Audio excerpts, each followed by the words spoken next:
ಬಳಪ ಹಿಡಿದ ಭಗವಂತ ಇರುತ್ತಾನೆ ನಮ ಸುತ್ತ ಅವತಾರ ನಾನಾ ರೂಪವೋ ನಮ್ಮೆಲ್ಲ ಹಣೆ ಬರಹ ತಿದ್ದಿ ಬರೆಯಲು ಕತ್ತಲೆಯಿಂದ ಬಂತ ನಮ್ಮ ಕೈಯ ಹಿಡಿಯುತ್ತ ಕರೆದೊಯ್ದ ಬೆಳಕು ತೋರಲು ವಾಗಿ ಗದರೋದು ನಮ್ಮ ಬೆಳೆಸಲು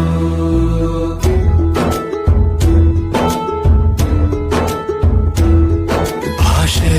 ಅಮೃತ ಕುಡಿಸೋ ತಾಯಾಗಿ ಭಾಷೆ ಅಮೃತ ಕುಡಿಸೋ ತಾಯಾಗಿ ಭವಿಷ್ಯ ಬರೆವಂತ ತಂದೇನೋ ಆಗಿ ತಂದೇನು ಆಗಿ ಚಂದದ ಜೀವನ ನೀಡಿರೋ